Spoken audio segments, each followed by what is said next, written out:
Welcome to episode 111 of Anchored in Education. I'm E. Scott England, and Anchored in Education is the podcast dedicated to all things education. Educators across the world routinely engage in conversations surrounding fundamentals, concepts, and new ideas that improve this great profession. Sometimes we agree, other times we disagree. But at the end of the day, we are all anchored in education. If you are a regular listener of Anchored in Education, then you've heard my guest today on 4 previous episodes. And each time Charley Cass joins us, he enlightens us with thought-provoking conversations. The other thing you would notice about my previous episodes with Charley is that they cover a wide variety of topics. We've tackled such topics like awards and accolades given to students for academics. We've talked about the crucial role support personnel play. We've talked about family engagement. And we've talked about navigating that first year as a superintendent. And since that final conversation, Charley published a book, Leaving Poverty, On Purpose and For Good. Now, I had no clue when I received my copy what I was going to learn. I knew Charley had led some talks and workshops on poverty, but I didn't realize that he was going to use personal experiences to help educate others on what poverty looks like from that lens. As Charley says, he is a rags to middle class story, a story that I'm sure decades ago would never have pegged a young Mr. Cass to grow up to become Illinois Principal of the Year, among other accolades. It is an honor and a pleasure to welcome back Charley Cass to Anchored in Education. Thank you. Yeah, so hey, 5th time. I mean, unprecedented. We've talked about we think that maybe the jacket is trademarked by SNL, and Anchored in Education quite doesn't have the legal team that they do. So we'll find something else, special sticker or something else. But anyway, here you are. Great for listeners. We learn so much from you each time you visit. But look, if someone would have asked me if I was confident I knew who Charley Cass was before this, I would have said, absolutely, heck yeah, I know everything there is to know about the guy. And then you send me your book, and reading it shows me that I probably would have been way off. So can we start with you giving us a brief background into, as you call it, your rags to middle class story? Sure, and I'm well aware that no one's inspired by a rags to riches story or a rags to middle class story, so nobody's making movies about that. But I'm pretty proud of it. I hope I can convince people this is a pretty good one too. But typically I start with a comparison, right, between my daughter and I. So yeah. My daughter just graduated high school last year. She's at SIU Carbondale, wanting to become a teacher, and I often compare kind of her graduation to mine because we just came from 2 very different places. So, when she graduated, there was a lot of buzz around her, right? So she's a really good student. She was in lots of clubs and activities, played 3 sports a year, right? I mean, she was set to earn a bunch of scholarships. Everyone wanted to know where she was going to college, right? What she wanted to be when she got out, and just lots of celebrating and praise and lots of family at the graduation, right? I mean, it was a big deal. When I was graduating high school, I got next to none of that. So, I had a few in my corner, right? Proud of me for graduating in the middle of the pack at a little bit larger high school. And it was, those folks were proud, and but there was others that were kind of like, wow, that kid graduated, like they just didn't realize that I existed. But the reality is I didn't really have anything to offer when I was in high school. So I was not known in my community. Neither was my family. We were very poor. No connections, right? I couldn't dunk a basketball. Wasn't going to get a 30 on the ACT. So I basically had nothing to offer, right? So we're really good examples of how far apart our students are on the income inequality spectrum, or that disparity. So both types of these kids are sitting in their classrooms right now, and you don't always know how to serve each because they have very different needs. She had a middle class upbringing with two college educated parents that kept her on a path, to of achievement, right? Yeah. Me, much different. I was raised by my grandmother after, my father and my birth mother were 19 and unmarried. And there was a point where he was nearly homeless and just dropped me off with grandma, who, by the way, earned the title of mom. So Sure. if I say mom from here on out, that's who I'm talking about, was grandma. So I don't want to confuse anybody. But we were really poor and considered generational poverty. But despite that, we were loved. You know what I mean? I ate Reagan cheese. I wore Medicaid glasses. I ate free school lunch, right? But when I graduated, I had no sense of direction. I wasn't even completely aware that there was a college 20 miles away from me, right? So my upbringing was about survival, not advancement. And that's what growing up in poverty is. You're surviving, and it's stressful. Absolutely, and if people are wondering what Reagan cheese is, they're going to have to buy the book, because that was chapter 1, and Yes. and I didn't know what Reagan cheese was. Now I do, but I'm not even giving it away because that's still just get Reagan cheese, by the way. You can. Yes. Okay, because in the book you had said there's really, you've since then have had a lot of cheeses, but there's nothing quite like the taste of Reagan cheese. And that just might be, that brain connection to fond memories of your childhood. But you cannot beat a grilled cheese made with Reagan cheese. It can't be done. There you go. Now, I do think that really when we say the rags to middle class, and you say nobody has inspired it. I gotta disagree because I was moved by reading your story, and the problem is on this I really don't know where to begin because I learned so much. But a reoccurring theme that struck me in my reading was how you were constantly reminded that public school is often policy over people. In fact, I think the first time you mentioned that in your book had to do with your high school graduation when you went to pick up your diploma. Now, what are the first steps we can take as educators in making sure that people remain our number one focus and priority?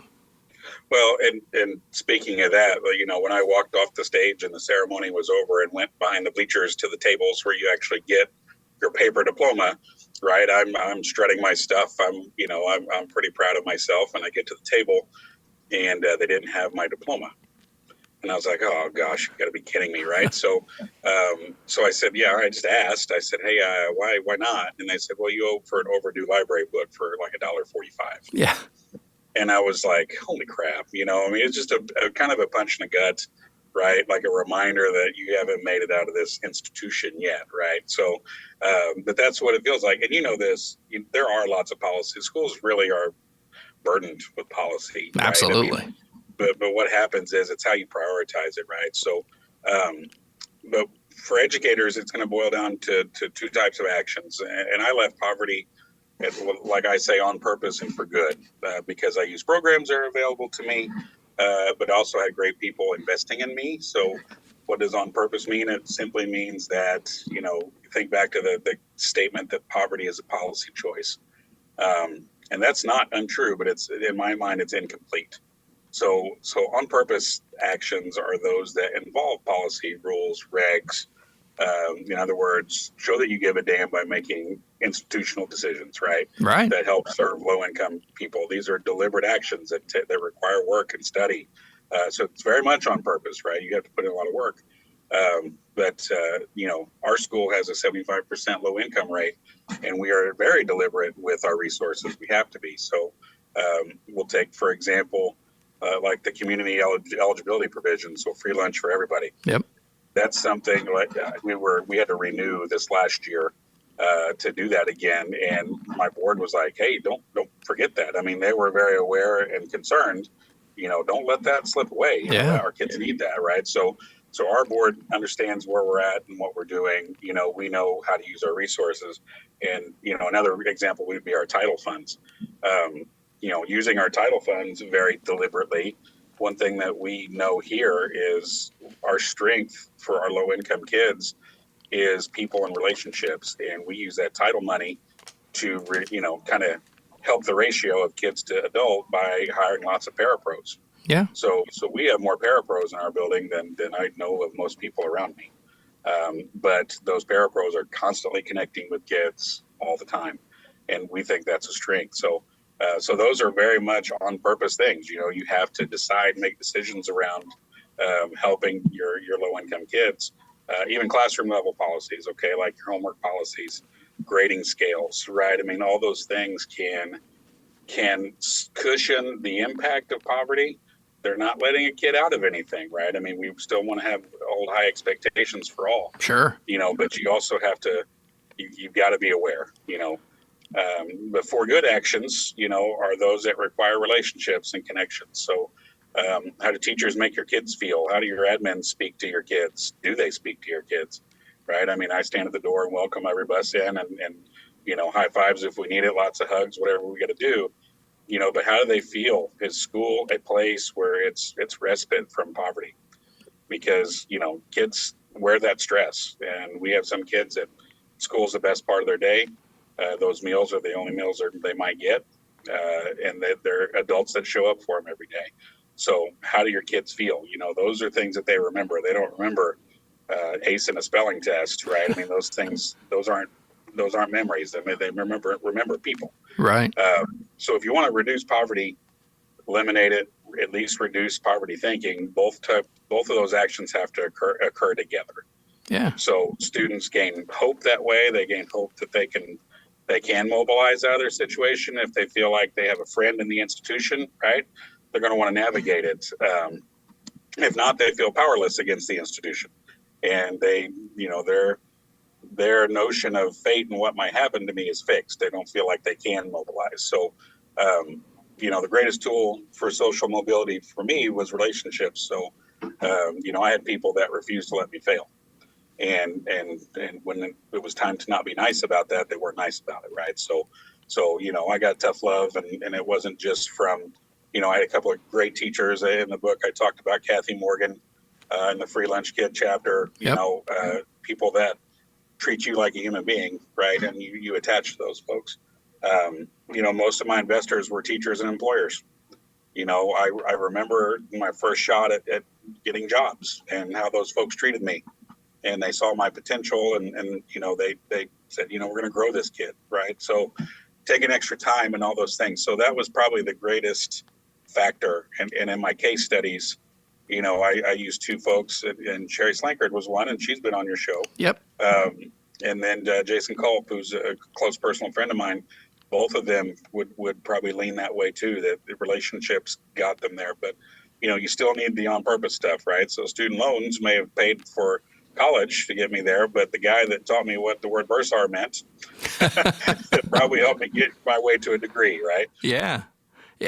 And I think that you know, we even I mentioned in the opening about we came together for an episode on family engagement, and you know, even when we talk about just our different socioeconomic, you know, families, that engagement looks different. And that's all part of going back to what you're saying about the relationships, and that, you know, we sometimes, especially if we just came from middle class or something else, we tend to just think like that. And so, you know, you kind of point out something that many have discussed before. One of the biggest conflicts between education and poverty is a misunderstanding.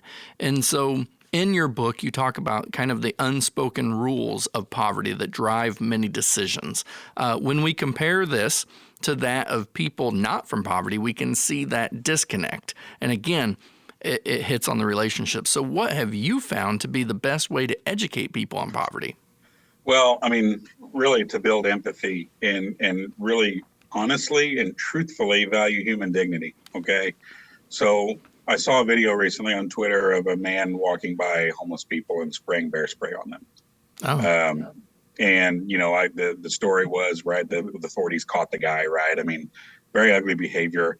You know, it's kind of the stigma that, you know, I didn't write a lot about homelessness in the book because that's not a personal experience of mine. But, you know, I do write in the book about my frustration with people talking poorly of those standing in line at the food pantry. Yep.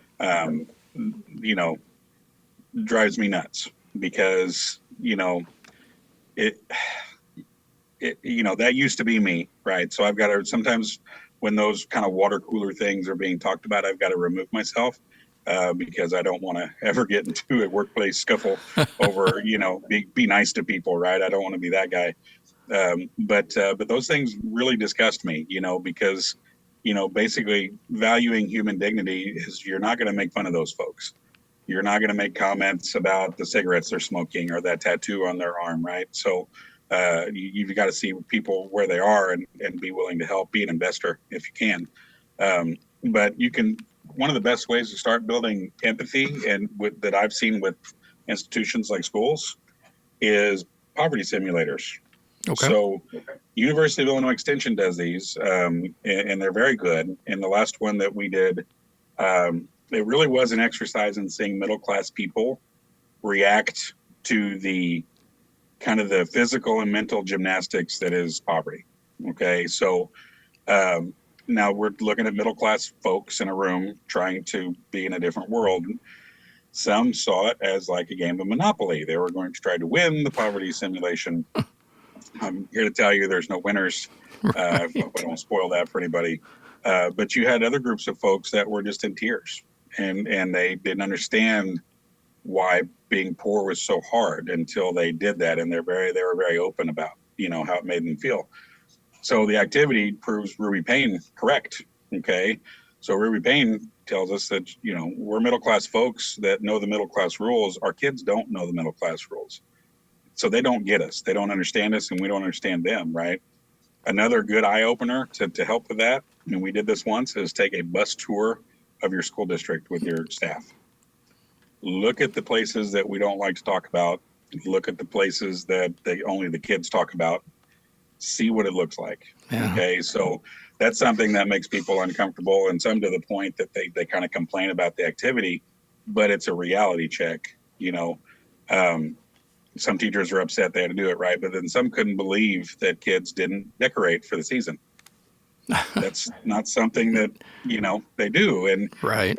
Or, like open windows and no air conditioners in a mobile home, right? I mean, that standard of living to them was shocking to their souls. And, it just shows that Ruby Payne's right. We are disconnected because we don't take the time for learning the hidden rules.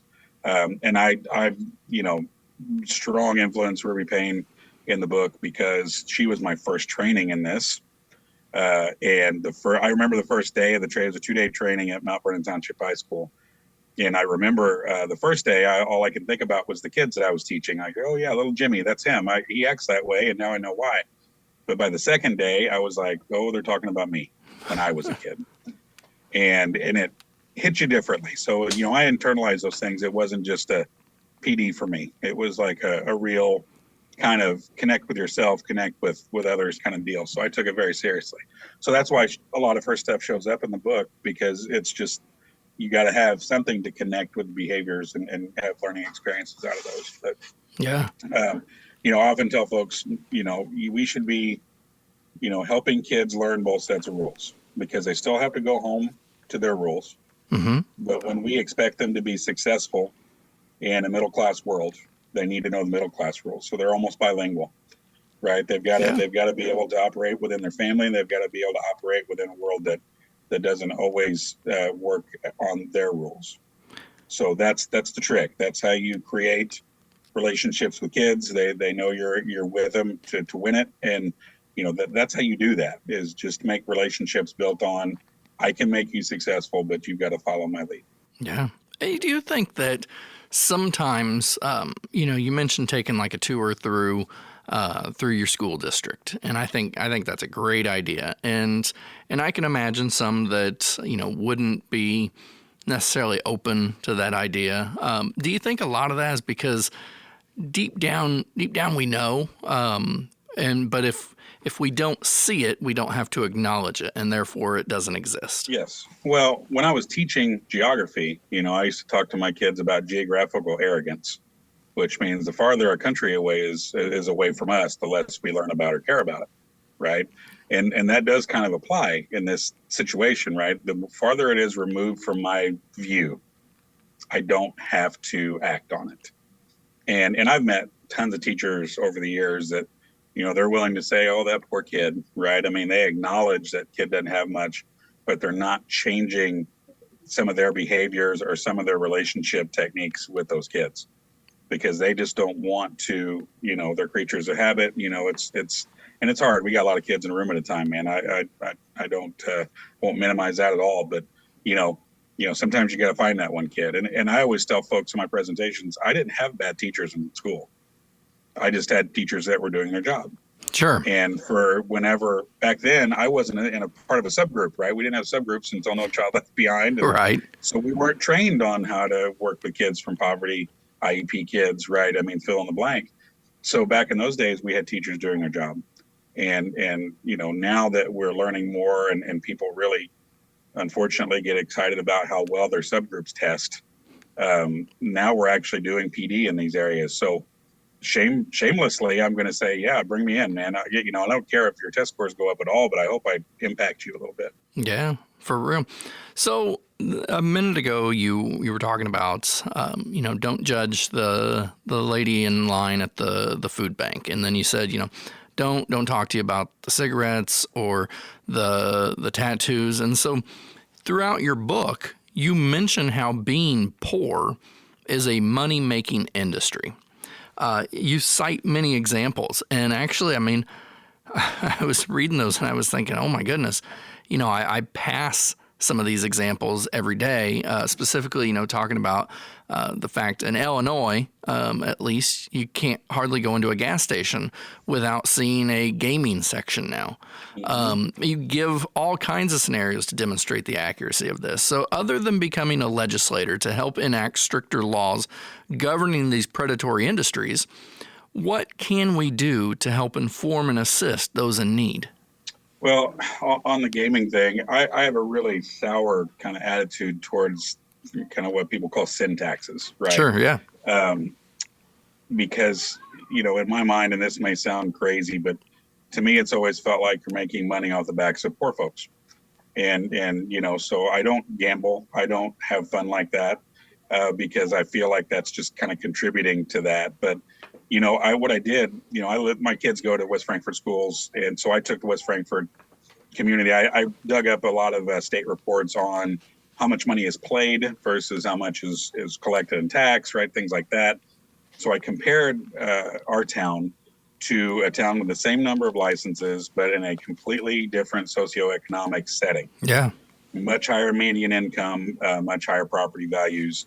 And I want to say we played double the amount of money on the same licenses. And on top of that, they put these things in gas stations.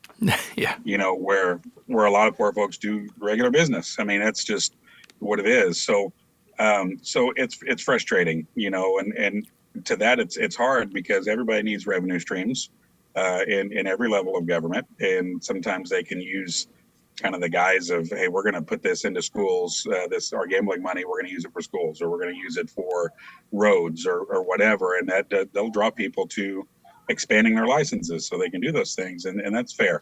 I have to do our budget every year. I wish I could find more money, a lot. So like I said, I won't kind of minimize the effort, but it feels like maybe we could do something different. But as far as, not being a legislator, city council person, whatever, companies are starting to step up and do things for their workers. And I saw a great story recently with a company was offering financial literacy help to their workers. And because they're noticing people in debts, they're not making enough money to pay their debts, right? So they hired a person to kind of be like an HR resource for folks that need to learn how to manage credit and things like that. And that's a great idea. Another is, I love it when I hear companies giving childcare to their workers. Sure. We have a ton of families around here that you might have husband and wife working, but one of those jobs pays almost all the childcare for the month. And that's, you're not getting ahead at all. You're not growing your family's wealth if the money is in and then right back out. So, so there are things that can be done, but I think we have to demand it. I think we're at that spot where we have to demand those things. you know, I want that middle class reader to kind of maybe sit for a minute and say, man, what would I do if I didn't have sick days? What if my kid was sick and I lost a day's wage because I don't have sick time? And, you know, for people like me who I get my 15 days a year or whatever, it's a no nonsense kind of deal. If I'm sick, I take a day. If my kid's sick, I stay home with him. You know, but a lot of people don't have that option. And I think I even put that in the book somewhere, is I don't get upset with parents that it takes them a while to get to me when I got their kid. Yeah. You know, and maybe they're not well. We even have a cot in one of our little rooms. If they need to lay down to wait, we let them lay down. Because I know that parent has got to do a lot. They're a single mom, right? I mean, they've got to do a lot to just get to us. Yeah. Well, that goes back to the empathy that you were talking about too, and just empathy and compassion and being able to make adjustments. You know, when you talk about the gaming, which I understand, you know, I'm in Maryland. I'm not sure what the laws are here now or other states, but just you're still in Illinois and you're talking about Illinois. And what I don't think people realize is that when they made video gaming legal and they put them in gas stations, one of the caveats was that there had to be alcoholic beverages that were made available for sale. And so you go into these gas stations in Illinois that they have these separate rooms built right inside where maybe the chips used to be.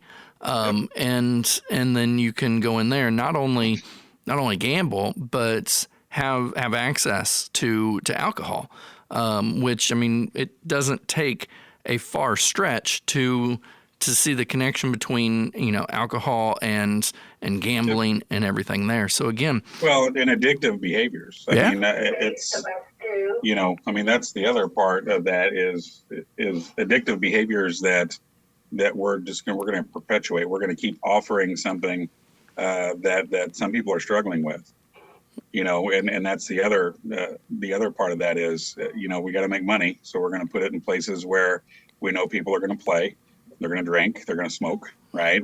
Sure. And I think in the book, I may have said, you know, have them if you want them, but rezone them.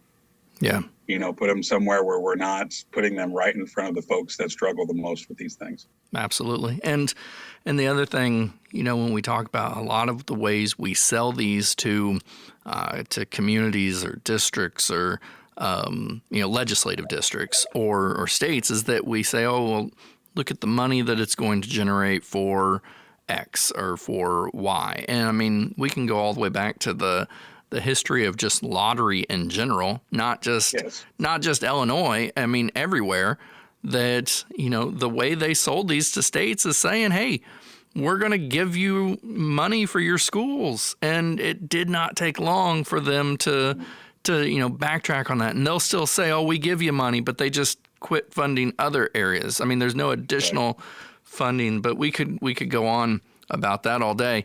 You know, before we go, I got to say, Senator Cass has kind of a ring to it. And so I don't know about that. I don't know if my wife would be okay with this. All right. Well, how about this then? You have some thoughts and opinions on ways to help lift people out of poverty. What I can appreciate the most is that you did not give your opinion from a political point of view. You gave it from a poverty point of view, meaning, of course, that some of the suggestions would be backed by one side of the aisle while other side would back some of your other suggestions. So to me, tackling poverty must be a bipartisan effort. So where do we start? Well, in my mind, I really did not approach things in the book from a political place because eliminating poverty is a matter of human dignity and compassion. Politics has no business in that effort. It just really doesn't. All of us either have people in our lives and our families, people we know at church, whatever, it might be our students that are in this struggle. So if we all know people that we could help, it should be a priority. It shouldn't be a struggle and a fight on how we're going to do it. Right. I know in the book, I politically, I was able to champion and criticize policy efforts on both sides. Yes. But because some things just work. But the reality is we can't say one side has all the good ideas. If all the ideas are good, let's do all the things. We don't need credit for this. We don't need someone to win. because, people are just waiting, for us to kind of get off our can and do it. Right. So, but I will tell you the initial reviews from my close friends were a little political. Right. And I can remember writing a paragraph here and there and thinking, well, so-and-so's going to call me on that one. Right. But that's, good friends will, they'll help you with that. Right. I even had one guy during this ask me, "Are you still a Democrat?" And, we just kind of laughed, but I know some of the views or proposals in the book would not be welcome to some, and that's totally okay. Okay. Yeah. But political positioning on a lot of issues depends on why you think that phenomenon is happening. It's a lot like the rules, like the middle class poverty rules. If you come from that side, that's what's going to work. Right. And what we fail to do is we just, like I said, we try to win. One team beating the other, nobody wins. I mean, in something like this. So people, they present their positions, right, on their initiatives based on their offerings. But honestly, both sides have to just put all in a pot. I would rather throw all of it up against the wall and see what sticks. Yeah. I mean, because poverty is a policy choice, but it's also how we are treating our fellow humans. It is a indication of how much we actually care about each other. If we want to, make sure people are happy and healthy and prosperous and kids grow up in a great place, that can't be left to politics and winning and losing and sides. So no party affiliation on this kind of thing. I think this is a people problem and not a political one. Absolutely. And I hope that this conversation has encouraged people to go to my website, go to the link, find their copy of Leaving Poverty on Purpose and for Good by, we're just going to call you now frequent contributor to Anchored in Education, because I still like five-timer. I like that. Well, yes. and looking, I believe Steve Martin has maybe been 7 or 8 times. It's a bunch. Yeah. So what that tells me is we have more times of you returning to Anchored in Education to look forward to in the future. Well, I appreciate it, man. It's always fun to come on, and I appreciate you reaching out. Now, you can read more about Charley on today's episode page. Simply head over to my website, escottengland.com, and click on the podcast tab at top. And, I have to tell you that I want you to subscribe to Anchored in Education on whatever platform you get your podcasts. And while you're there, if you could like it and comment on it, I'd appreciate that as well. Following the recording of this podcast, Charley joined me via Zoom to talk to my weekend doctoral class. The class was Curriculum and Instructional Leadership. If we go back to what Charley was talking about when he realized the school he was attending valued policy over people, we can quickly see how this tied into my class. Most policies in schools don't vary by socioeconomic status. I'll use homework as the example. We can go back to when Alex Valensic was our guest talking about his homework menu. He knew the research didn't support homework, yet when he tried to do away with it, he was told the school policy was homework. So he adapted his desire to serve all students to meet the school's policy. Charley makes sure his staff sees all the neighborhoods his district serves. We need to have forward thinking like Alex and Charley to make sure that all of our students feel welcome and safe. More importantly, we need to make sure that families are getting equal access to curriculum, resources, and supports. Schools should not be a place of haves and have-nots. If we didn't come from poverty as Charley did, then we need to check our implicit bias at the door, or educate ourselves. Or even better, both. Doing our part to help those in need is a great reason to remain anchored in education.